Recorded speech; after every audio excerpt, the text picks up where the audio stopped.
L'État du Cameroun maintient le cap vers la nationalisation de l'entreprise fournitrice de l'énergie électrique dans le pays. Le 23 novembre 2023, un comité interministériel a siégé au ministère des Finances sur la question des néo justement. Il était question de discuter du rachat des parts laissées par le fonds d'investissement britannique Actis, qui était l'actionnaire majoritaire de l'entreprise Eneo et qui s'est retiré de l'affaire. Aujourd'hui, nous avions juste une discussion sur ce qui va arriver, à savoir que Eneo, qui est une société d'économie mixte, c'est-à-dire qu'il y a des capitaux publics et privés, le partenaire privé de l'État, qu'on appelle Actis, avait décidé de se désengager de l'opération et le Cameroun a décidé de racheter ses parts. Maintenant, pour racheter ses parts, il faut savoir combien ça coûte. Pour savoir ce que ça coûte, il faut d'abord déterminer quelle est la valeur d'Eneo et on en déduit la valeur de Actis. Et c'est cette valeur qui va faire l'objet de transactions entre l'État et Actis. Voilà, c'est de ça qu'on a parlé. On a eu une longue discussion. Nous avons un partenaire qui nous aide à réfléchir sur cette question-là. Nous avions les représentants de la partie camerounaise.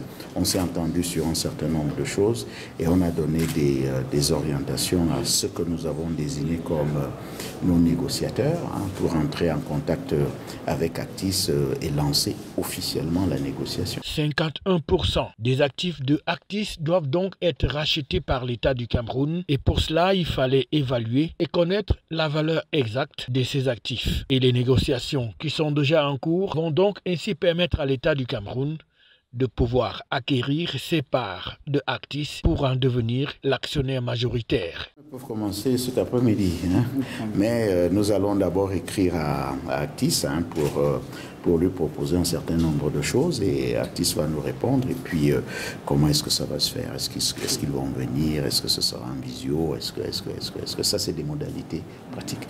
Mais le plus important c'était de dire que nous entrons maintenant vraiment dans les négociations parce qu'un gros travail a déjà été fait, ça ne commence pas aujourd'hui, un gros travail a déjà été fait et nous avons déjà suffisamment d'éléments qui peuvent fonder la négociation et qui peuvent être considérés comme des éléments importants entrant dans la négociation. Évidemment, c'est une négociation, c'est-à-dire qu'il y a des positions qui peuvent être divergentes et la négociation a justement pour objectif de réduire la part d'incompréhension, l'objectif étant qu'on s'entende et qu'on n'aille pas au contentieux. 51% et l'État qui détenait déjà 44%, cela va donc amener le Cameroun à être l'actionnaire majoritaire de Eneo avec 95% des actions de l'entreprise, ce qui sans nul doute va permettre de pouvoir amener les Camerounais à avoir un meilleur service d'énergie électrique, eux qui étaient déjà habitués au soubresaut d'Eneo. L'État est donc engagé à reprendre la souveraineté de ce secteur très important pour son développement.